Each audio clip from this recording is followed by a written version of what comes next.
주시는 하나님 말씀을 우리 같이 보겠습니다. 누가복음 10장 7절로 16절까지 말씀, 신약성경 109면에 있습니다. 누가복음 10장 7절로 16절까지 말씀을 제가 봉독하겠습니다. 그 집에 유하며 주는 것을 먹고 마시라. 일꾼이 삭슬 박는 것이 마땅하니라. 이 집에서 저 집으로 옮기지 말라. 어느 동네에 들어가든지 너희를 영접하거든 너희 앞에 차려놓은 것을 먹고 거기 있는 병자들을 고치고 또 말하기를 하나님의 나라가 너희에게 가까이 왔다 하라. 어느 동네에 들어가든지 너희를 영접하지 아니하거든 그 거리로 나와서 말하되 너희 동네에서 우리 발에 묻은 먼지도 너희에게 떨어버리노라. 그러나 하나님의 나라가 가까이 온 줄을 알라 하라. 내가 너희에게 말하노니 그날의 소돔이 그 동네보다 견디기 쉬우리라. 화 있을진저 고라시나 화 있을진저 베세다야. 너희에게 행한 모든 권능을 두로와 시돈에서 행하였더라면 그들이 벌써 베옷을 입고 제에 앉아 회개하였으리라. 심판때에 두로와 시돈이 너희보다 견디기 쉬우리라. 가버나움아, 내가 하늘에까지 높아지겠느냐? 음부에까지 낮아지리라. 너희 말을 듣는 자는 곧 내 말을 듣는 것이요 너희를 저버리는 자는 곧 나를 저버리는 것이요 나를 저버리는 자는 나 보내신 이를 저버리는 것이니라 하시니라. 아멘. 우리 보냄받은 70인 제자라는 제목으로 지난주에 이어서 이 말씀을 우리가 또 보려고 합니다. 여러분이 기도해 주셔서 캄보디아 데오카이로스 신학교 사역을 잘 마치고 왔습니다. 가면 늘 하는 일이 있습니다. 그게 뭔가 하면 일단 우리 신학생들이 거기는 목사님 두 분이고 또 이제 전도사님들과 또한 그 선교사님이 자기를 뒤이어서 이제 이 사역을 맡길 일꾼을 키우는 그 이 일꾼들이 같이 모여서 하나님 말씀을 배웁니다. 제가 작년 8월 달에 7월 말에 들어가서 그 이 원장이 되고 이제 2년 코스거든요. 그런데 이제 다음 달 5월 달에 들어가게 되면 모든 코스를 마치고 8월 달에 졸업식과 입학식을 가지게 됩니다. 이들이 거기 오시는 이제 제가 이제 혼자 들어가서 이렇게 하다가 이분들에게 좀 더 많은 과목을 그래도 듣고 이 목회길로 갔으면 좋겠다 싶어서 될 수만 있으면 저와 함께 한 분을 더 모시고 가서 이 말씀을 가르치려고 그렇게 애를 썼습니다. 그런데 이번에는 우리나라에서 요한계시록을 세미나로 지금 한참 이렇게 알려지고 있는 그 이 신대원 동기 목사님 아내 되시는 분이 목사님이에요. 그래서 이분이 죽을 병에 이렇게 걸렸다가 여러 많은 이제 우여곡절 끝에 하나님의 은혜로 건강이 완전치는 않지만 그래도 회복된 그 가운데에 이 하나님의 은혜 가운데에 요한계시록을 연구하기를 시작했어요. 그리고 또 이 듣는 과정, 그게 만들어지는 그 과정을 쭉 듣다 보니까 정말 참 대단하다라는 생각이 든 게 뭔가 하면 이제 이 작업을 하기 위해서 지금까지 요한계시록에 대한 온갖 가지 그 이 학설들이나 또한 이 강의록들이 많거든요.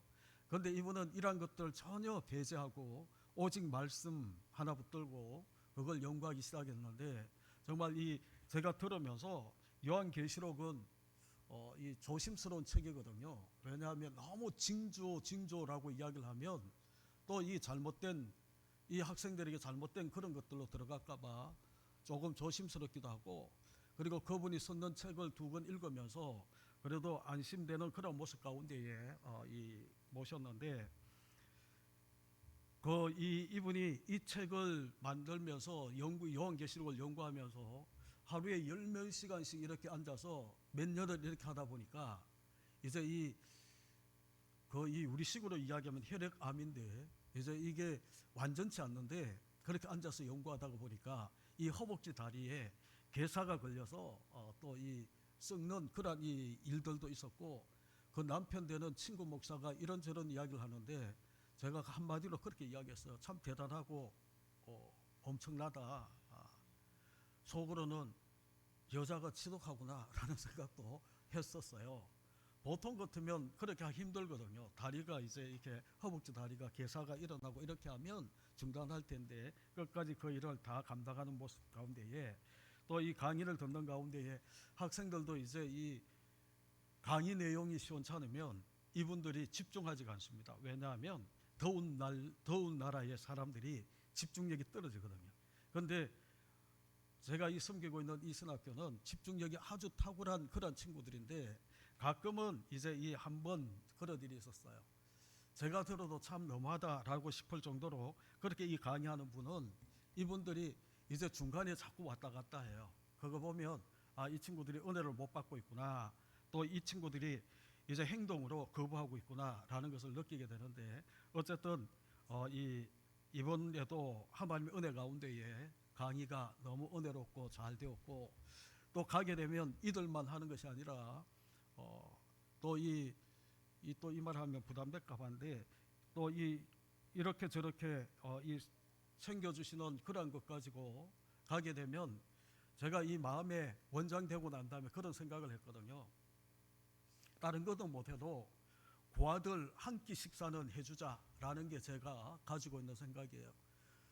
그 이 고아들 이제 이 한 끼 식사를 이렇게 하면 이제 보통 35만 원 정도가 되고 그리고 이제 조금 더 이제 이렇게 주어지게 되면 우리 학생들에게도 이제 멀리서 오거든요. 이 친구들은 이 3일의 수업을 듣기 위해서 5시간 오토바이 타고 오는 친구 또 멀리는 이제 6시간 걸리는 친구도 있고 평균 한 4시간 정도 걸려서 이렇게 다 오거든요. 시엔립에 사는 친구들도 있지만 그런데 이제 그렇게 왔는데 이들이 다 일을 합니다.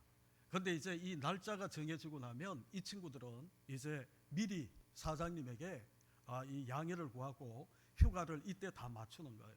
그래서 이렇게 와서 공부를 하기 때문에 정말 그 돌아가신 정순옥 선교사님이 유언처럼 제게 부탁한 게 뭔가 하면 너무 귀한 친구들이니까 목사님 하나님 말씀을 잘 가르치는 그 이제 목사님처럼 그렇게 말씀만 붙들고 가르치는 그런 사람들이 와서 말씀을 잘 가르치면 좋겠다고 그거 하나 제가 당부하고 그리고 이제 이 친구들이 나중에 이 신학교를 자기들이 하겠다라고 이야기를 하면 이제 그 친구들이 할 수 있도록 넘겨주고 그리고 옆에서 강의와 여러 많은 이제 자문 역할을 하는 그런 일들을 감당하기를 그 두 가지를 그렇게 부탁받았거든요. 그래서 제가 그거는 저도 지향하는 거고 너무 좋은 거라고 그렇게 해서 맡게 되었는데 여러분 이제 이 친구들이 너무 귀하거든요. 그래서 이제 채워지면 이 친구들도 같이 과원 애들과 같이 한 식당에 이제 데리고 와서 양념 불고기나 삼겹살을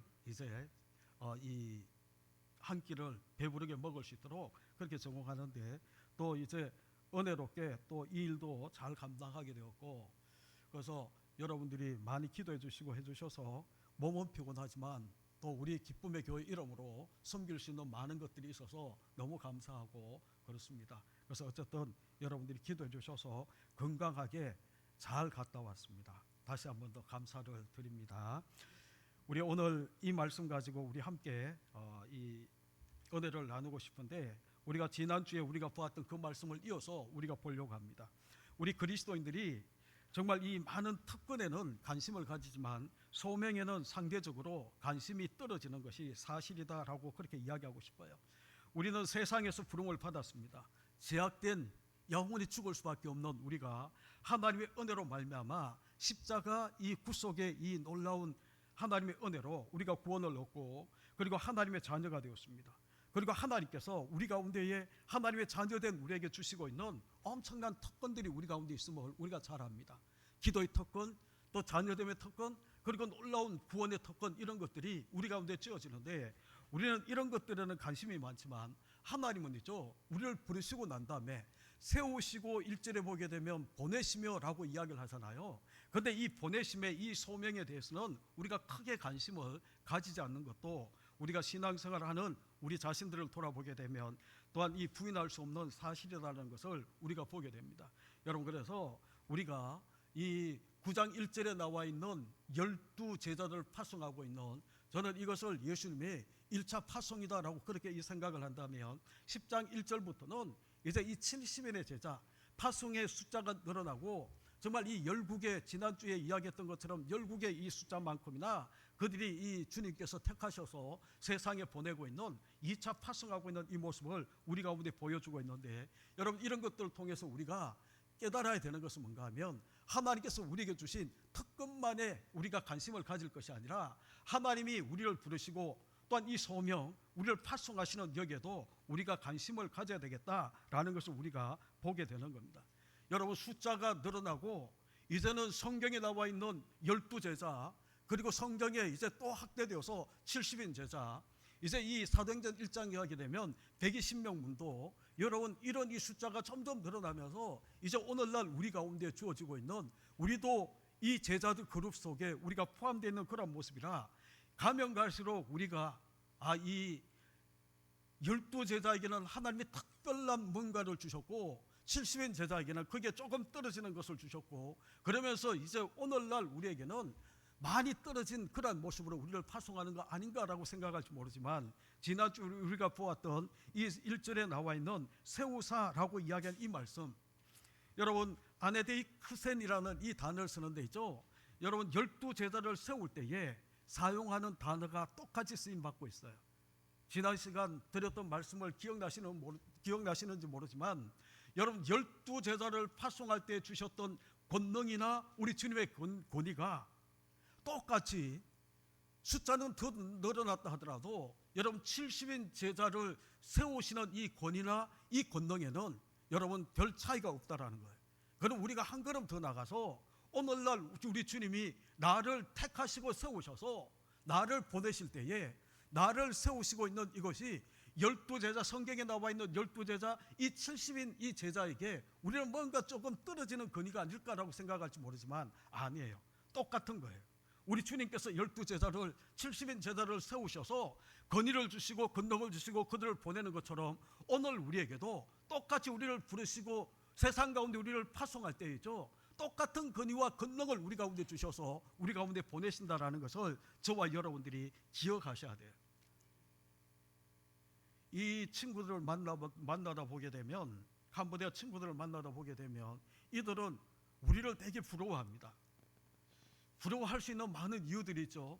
그런데 제가 그들의 가운데에 심어주는 것은 뭔가 하면, 우리 주님께서 대한민국 정말 기독교가 발달되어 있는 이제 이 제사장 나라 사명을 감당하고 있는 대한민국에 주의 종으로 부름받는 거나, 정말 불교 국가 기독교가 불법으로 되어 있는 이 나라에서 부름을 받고 있는 여러분이나 하나님이 주시는 이 권위, 권능은 별 차이가 없다라는 거예요. 똑같다? 어쩌면 정말 이 종교의 자유가 더 제한되고 더 힘든 여러분이 이 땅에서 부름받는 것은 더 하나님께서 더 많은 권위와 권능을 주시는 거다라고 저는 그렇게 가르쳐요. 여러분 그런 겁니다. 그래서 우리가 있죠, 내가 부름받았다, 하나님이 나를 창세전에 나를 아시고 나를 세워주셔서, 나를 택하시고 세워주셔서 나를 이 땅에, 대한민국의 이 땅에 나를 보내시고 이 교회를 마치고 나면, 이제 이 예배를 마치고 나면 세상 가운데 나를 보내시는데, 여러분 12제자 70인 제자를 보내는 이 권능 권위를 똑같이 우리 가운데 주셔서 보내시고 있다라는 것을 저와 여러분들이 믿으셔야 돼요. 아멘. 믿으셔야 돼요. 12제자에게는, 70인 제자에게는, 성경에 기록되어 있는 이들에게는 뭔가 더 특별한 것이 있고 특권 의식이 있는 것처럼 그렇게 생각하시고, 우리는 거기에 못 미치는 것처럼 그렇게 생각하시면서 우리가 보냄을 받는 것처럼 생각하시면 안 되는 거예요. 그래서 여러분 이 세우다라고 이야기하는 아데테이 크센이라는 이 단어를 여러분 꼭 기억하시고, 우리 주님이죠, 이들을 세우시고 보내시면서 가장 먼저 요청하는 것이 뭔가 하면, 우리가 2절을 보셨잖아요. 2절에 보게 되면 먼저 기도하라는 겁니다. 그들이 나가기 전에 정말 우리 주인 되신 그 주님 앞에 청하여 추살 일꾼을 더 많이 보내달라고 그렇게 기도하라라고 이야기하는 이 말씀, 여러분 우리가 나가기 전에 가장 우선되어야 되는 것이 있다면 기도가 가장 우선되어야 되는 그런 모습이다라고 이야기할 수 있어요. 여러분 제자, 우리가 그리스도인에서 좁혀서 주님의 제자, 정말 이 소명을 감당하는 사람들은 모든 일의 우선순위로 두어야 되는 것이 뭔가 하면 기도하는 것에 우선순위를 두어야 된다는 것을 우리가 기억하셔야 됩니다. 어쩌면 정말 더 급한데 우리가 나가서 행동으로 전해야 되지라고 생각할지 모르지만 아니에요. 우리 주님은 정말 이 추수할 것은 많은데 일꾼이 적은 이 모습을 보고 가장 먼저 많은 일꾼을 세워서 나가자라고 이야기하는 것이 아니라 먼저 주인에게 청하기를, 먼저 무릎 꿇고 기도하기를 먼저 그렇게 부탁하고 있는 이 모습을 저와 여러분들이 기억하셔야 되는 거예요. 주님은 제자들에게 또 기도하라라고 이야기하고 난 다음에 기도만 하고 있기를 원하는 것이 아니라, 여러분 3절 가장 첫 단어가 뭡니까? 갈지어다.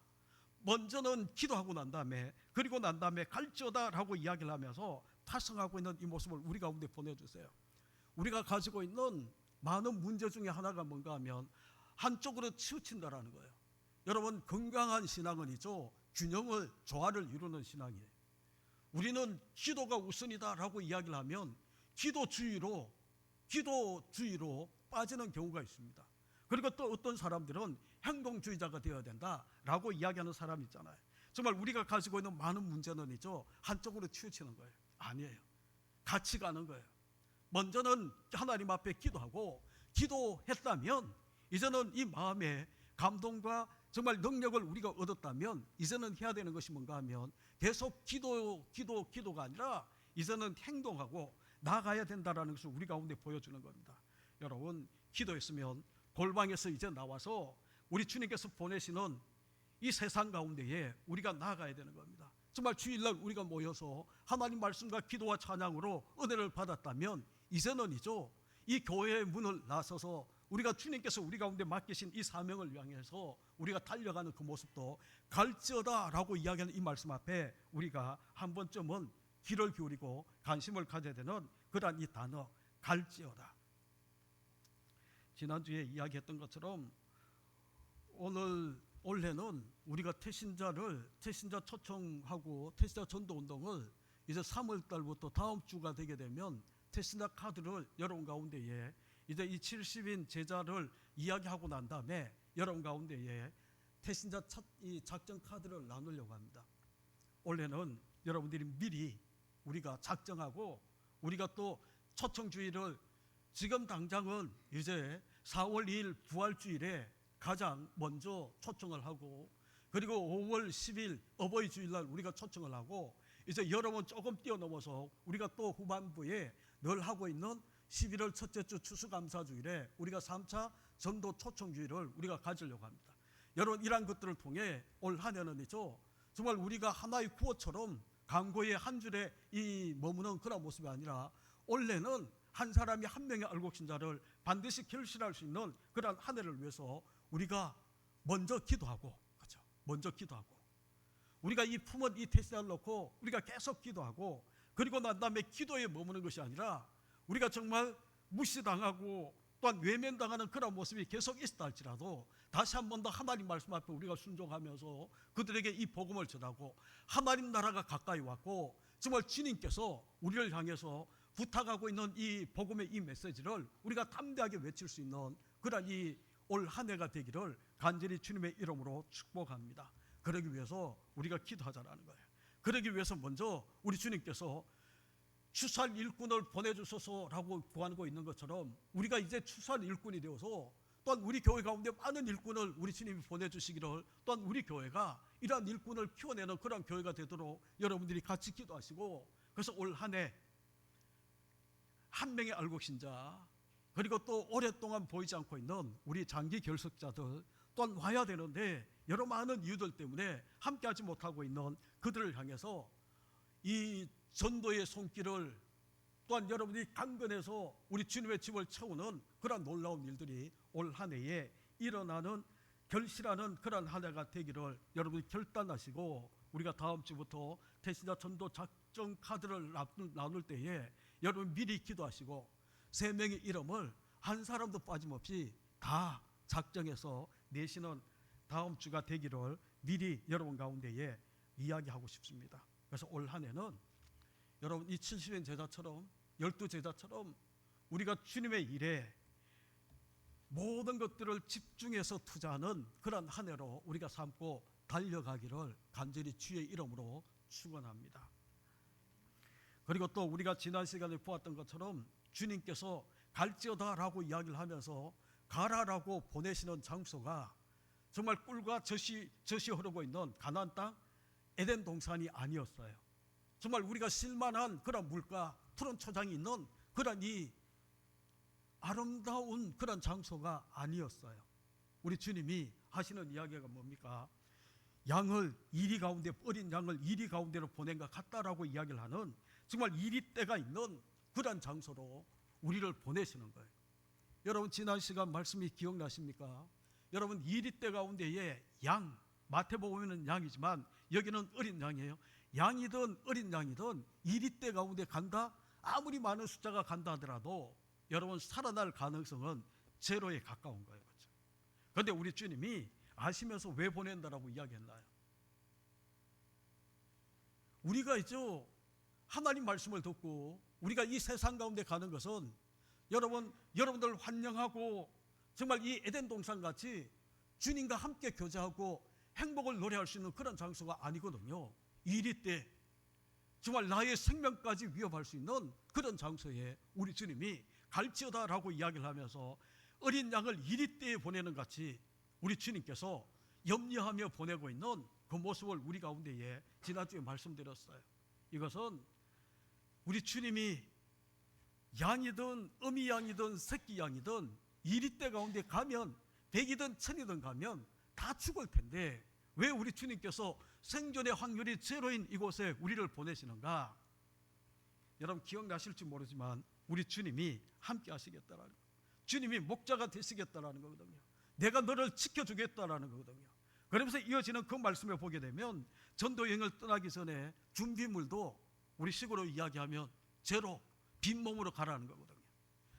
여러분 아무것도 가지지 말라라고 이야기를 하면서 전대도 배낭도 신발도 가지지 말고, 여러분 전대는 정말 이 여행에 필요한 성교비를 넣을 수 있는 지갑이라고 이야기한다면 배낭은 있죠. 정말 여행하면 성교 여행을 하면서 필요한 그런 이 필요 생필품을 넣는 그런 이 작은 가방이라면 여러분 이 많은 길을 걸어야 되는데 편안한 신발 정도는 가지고 가는 것이 정상적이지 않나요? 저도 가게 되면 이런 것들을 챙겨요. 필요한 모든 것들을 적어놓고 하나라도 빠지게 되면 불편하니까 가져가요. 신발도 여기서는 샌들을 지금 이 날씨에 신을 수 없지만 샌들도 챙겨가요. 여러분 이러한 것들을 챙겨가는 이유는 이 불편함을 없애기 위해서 챙겨가는데 우리 주님은 이런 것들을 다 아시는 주님이 이런 것들 아무것도 가져가지 말고 빈몸으로 가라는 거예요. 그것도 지난 시간에 이야기 드렸던 것처럼 주님께서 책임지겠다. 나만 믿어. 우리 주님만 신뢰해. 목자된 나를 신뢰하고 나를 내가 이끄는 대로 따라가자. 모든 것을 내가 책임지겠다라고 이야기하는 그런 모습을 이야기를 했어요. 여러분 우리가 태신자 품고 여러분들이 전하다 보게 되면 저도 마찬가지예요. 목사가 막 이렇게 이야기를 하면 목사가 이렇게 정말 무시당하고 정말 자존심 상하는 일이 한두 번이 아닌데 여러분 오죽하겠습니까? 그죠? 그래도 목사가 이야기를 하면 어느 정도 에티켓을 지키면서 이야기하는 게 합당하거든요. 그런데도 불구하고 이거는 더 노골적으로 대드는 그런 모습들을 그러면 자존심 상합니다. 그런데도 불구하고 우리 주님이 다 아세요. 주님이 책임지겠다는 거거든요. 그리고 또 보내시면서 전도자가 지켜야 되는 에티켓도 우리 가운데 가르쳤어요. 그 집에 들어가면 먼저 인사부터 하라고. 이 집에 평안할지어다. 평안이 임하기를 그렇게 기도하라. 그 이 평안을 빌고 그 인사를 하면서 정말 이 전도자가 전한 이 평안이 받을 만한 집이면 받을 만한 영혼이면 그 평안이 그에게 임할 것이고 축복이 임할 것이고 그것을 거부한다면 그 거부됨이 나에게 오히려 더 많은 평안과 하나님 축복이 임하는 그런 모습이 될 것이다 라는 것을 우리 가운데 이야기를 하면서 전도자가 지켜야 되는 에티켓도 우리 가운데 가르쳐 주세요. 그리고 오늘 우리가 이어서 우리가 보려고 하는 것은 영접받았을 경우에 어떻게 해야 되고 정말 우리가 거부당했을 때에 어떻게 해야 되는가 라는 것이 오늘 읽어드린 이 말씀 가운데에 잘 나와 있어요. 먼저 영접 받았을 때 어떻게 합니까? 여러분 7절부터 9절에 보게 되면 우리가 복음을 전했는데죠, 그 사람이 이 복음을 받아들였다면 우리가 어떻게 해야 되는가? 여러분 7절부터 9절을 같이 보시죠. 그 집에 유하며 주는 것을 먹고 마시라. 일꾼이 그 삭슬을 받는 것이 마땅하니라. 이 집에서 저 집으로 옮기지 말라.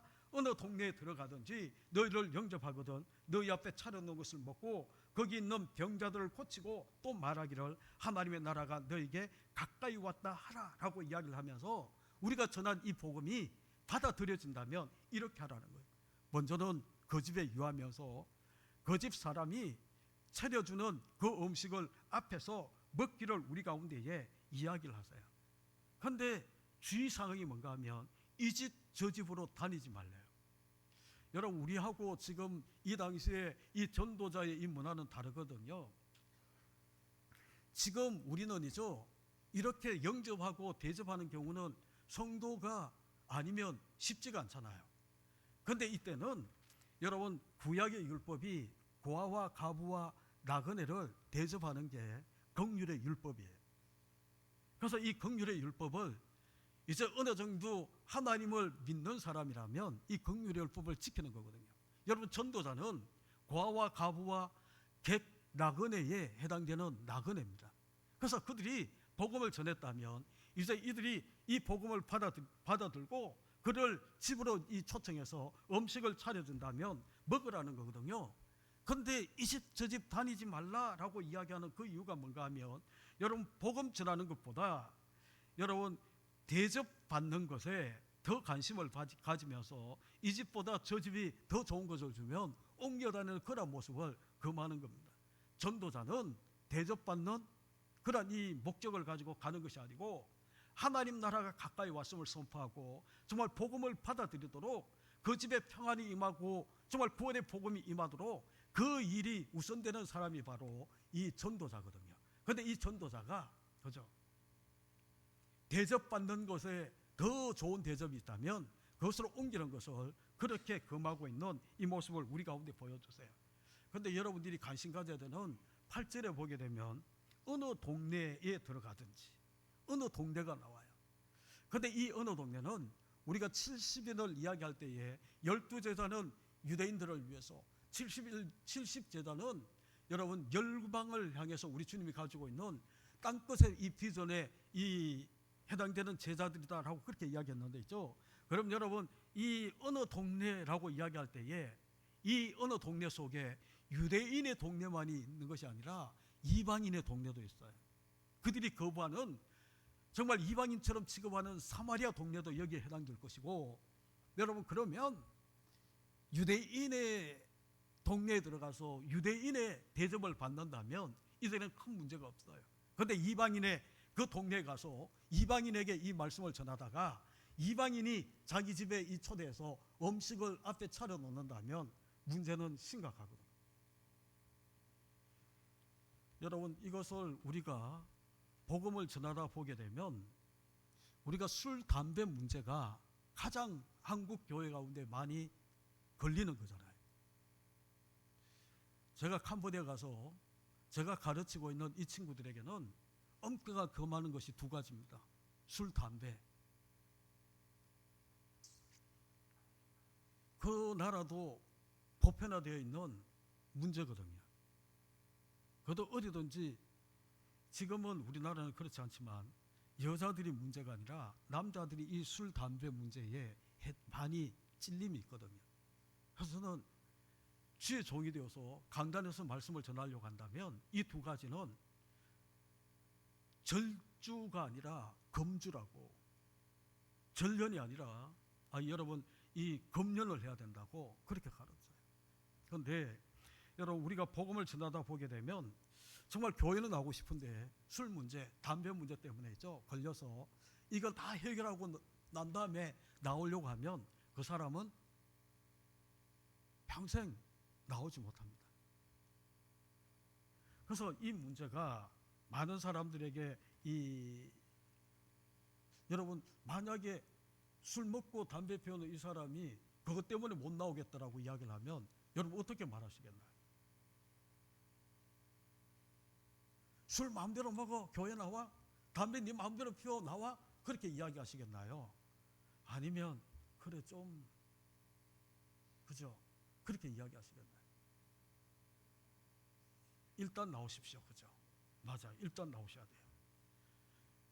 제가 이게 여러분이 마음에 걸릴 수도 있을지 모르지만 누구라고 이야기를 하면 여러분들이 옛날 저와 함께 신앙생활했던 분들은 알 텐데 그 남편이 술을 너무 좋아하세요. 그래서 이제 우리가 금요 기도회 마치고 이렇게 하면 막창 먹으러 가고 막 그렇게 했거든요. 이명주 집사님 집에. 근데 이 집사님 남편이 같이 이제 하게 되었어요. 근데 이분이 이제 막창을 먹으면 한잔 하고 싶잖아요. 안주가 너무 좋으니까. 근데 주저주저 하는데 그 부인 되는 집사님이 하길래 그럼 한 병 시켜라고. 그리고 난 다음에 이제 그분이 혼자 따라서 마시려길래 제가 말렸어요. 목사가 따라주는 한 잔을 드시라고. 근데 한 잔 먹고 난 다음에 한 번은 꼭 교회 나오고, 두 잔 따라주면 두 번 나오고 그렇게 했는데 여러분 그게 은혜롭지는 못하죠. 그런데 여러분 이게 이 술, 담배가 한국 교회는 문제예요. 그런데 지금은 이것도 어느 정도 허물어지고 있는 그런 모습이라 안타까움도 있지만 여러분 어쨌든 이것 때문에 교회에 나오는 것이 방해를 받으면 안 돼요. 여러분 예수 믿는 것은 영생의 문제예요. 음식은 있죠. 이 땅에서만 해당되는 거예요. 여러분 성경 한 군데 찾으실래요? 이거는 우리가 심각하게 많은 분들이 생각하니까 고린도전서 8장을 한번 보십시오. 고린도전서 8장. 또 이것이 여러분이 마음껏 먹고 마시는 데에 피우는 데에 도구가 되시면 안 되고요. 여러분 8장 8절부터 13절까지를 우리 같이 보죠. 특히 8절은 여러분이 줄을 하나 끊으시죠. 고린도전서 8장 8절 같이 읽습니다. 시작. 음식은 우리를 하나님 앞에 내세우지 못하나니 우리가 먹지 않는다고 해서 더 못 사는 것도 아니고 먹는다고 해서 더 잘 사는 것도 아니니라. 그런즉 너희의 자유가 믿음이 약한 자들에게 걸려 넘어지게 하는 것이 되지 않도록 조심하라. 지식 있는 내가 우상의 집에 앉아 먹는 것을 누구든지 보면 그 믿음이 약한 자들의 양심이 담력을 얻어 우상의 재물을 먹게 되지 않겠느냐. 그러면 내 지식으로 그 믿음이 약한 자가 멸망하나니 그는 그리스도께서 위하여 죽으신 형제라. 이같이 너희가 형제에게 죄를 지어 그 약한 양심을 상하게 하는 것이 곧 그리스도에게 죄를 짓는 것이니라. 그러므로 만일 음식이 내 형제를 실족하게 한다면 나는 영원히 고기를 먹지 아니하며 내 형제를 실족하지 않게 하리라. 아멘. 여기서 나와 있는 음식은 술, 담배도 해당되고요. 여러분 이 당시에 고린도교회가 가지고 있는 문제 중에 하나가 뭔가 하면 고린도전서를 저하고 공부를 했나요? 강의를 제가 했는가 모르겠는데 여러분 여기에는 고린도 지역은 있죠. 아프로디테라는 여신을 섬겨요.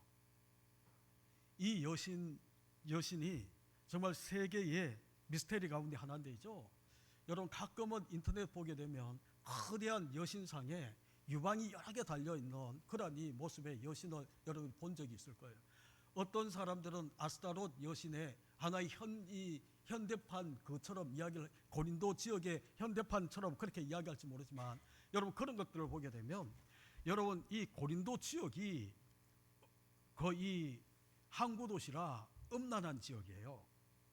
그런데 이 음란이 항구 도시라서 뿐만 아니라 여신을 섬기고 있는 사제들이 여러분 3,000명 가까이 되었다는 거예요. 1,000명인가 3,000명이 그 정도 되었다는 거예요. 그런데 이들이 이제 우리는 하나님 앞에 예배하는 것이 우리가 나와서 묵상하고 찬양하고 기도하고 말씀 듣고 막 이렇게 하는 것이 예배잖아요.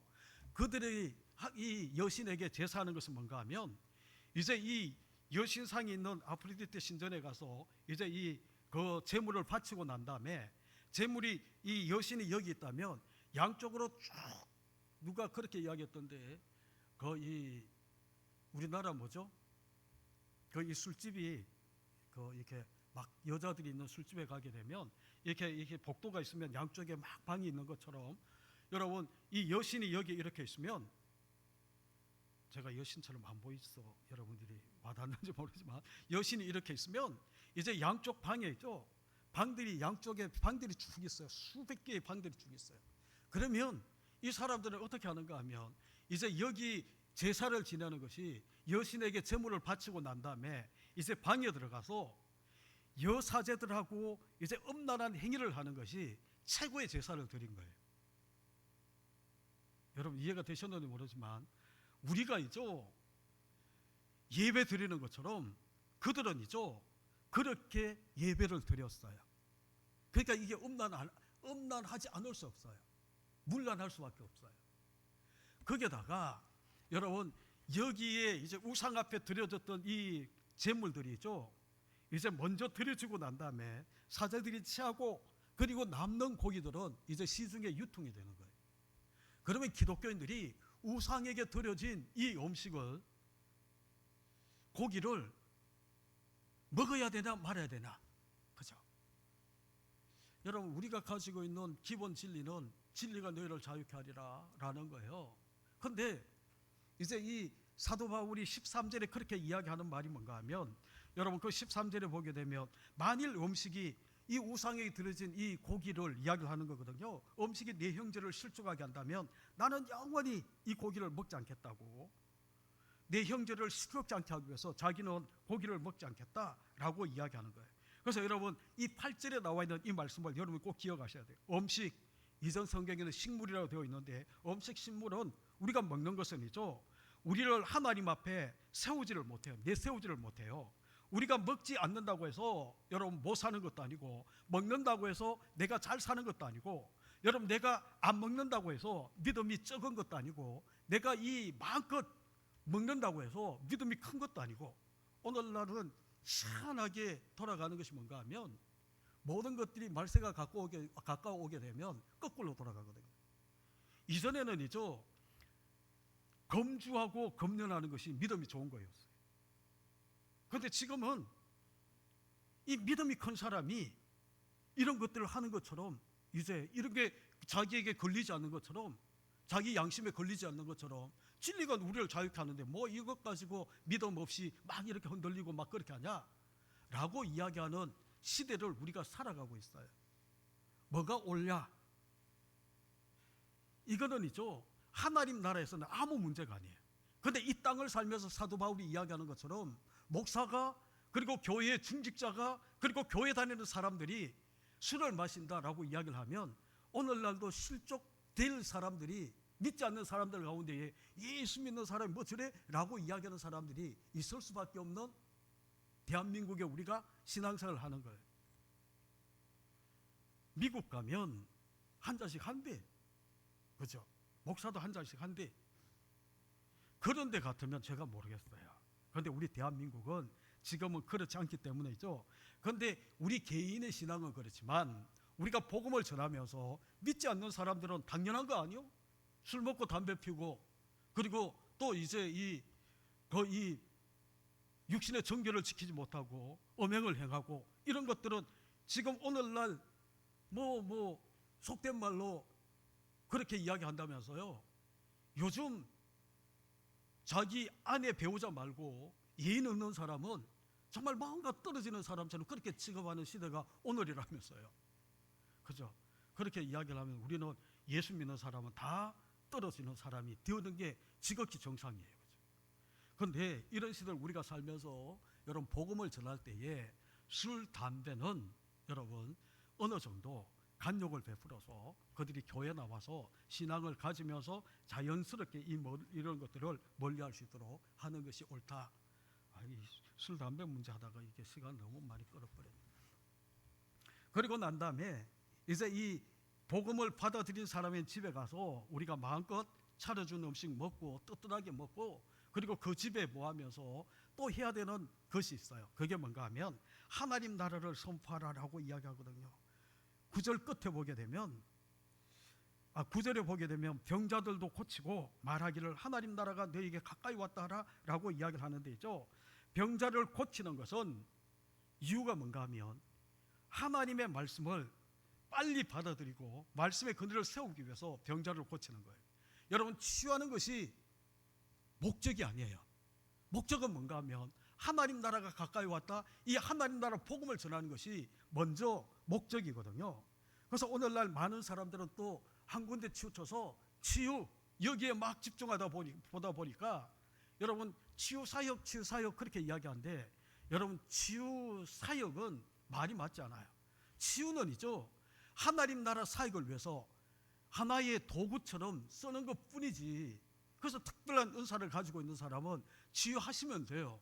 그런데 일반적인 우리는이죠, 이런 특별한 은사, 치유의 은사가 없기 때문에이죠, 뭐를 하는가 하면 하나님 나라 복음을 전하는 일에 우리가 더 매진하고 더 애쓰는 모습이 우리 가운데 있어야 된다는 거예요. 교회의 존재 목적은 구제도 치유도 아닙니다. 여러분, 교제도 아닙니다. 교회가 존재하는 최고의 목적은이죠, 하나님 나라 선포, 복음을 선포하는 일이 교회가 존재하는 가장 큰 목적이다라는 것을 저와 여러분들이 기억하셔야 돼요.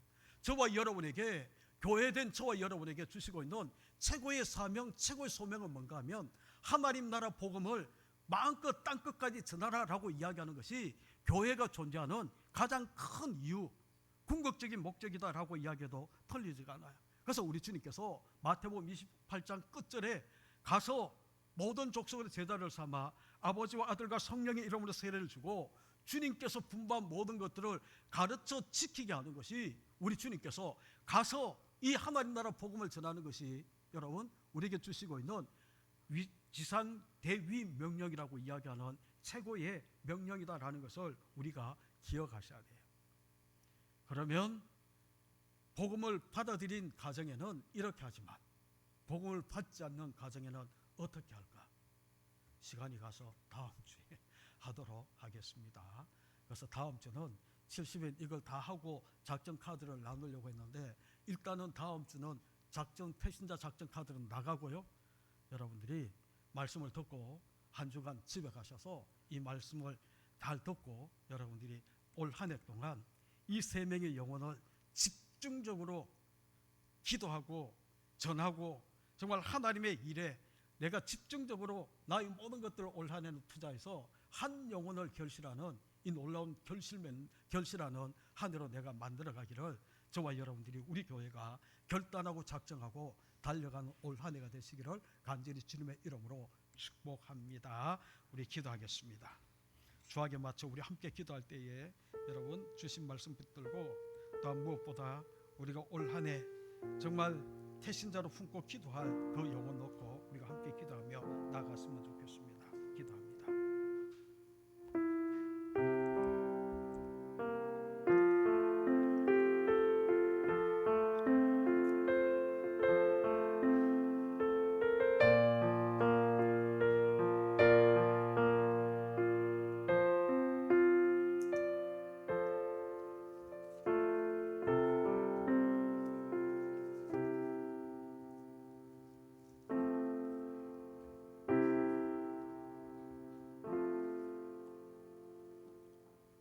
하나님 아버지, 70인 제자를 세우시고 보내시며 우리 주님께서 당부하시고 있는 이 당부의 말씀, 권면의 말씀을 저희들이 기억하며 하나님 말씀을 함께 나누며 은혜를 받습니다.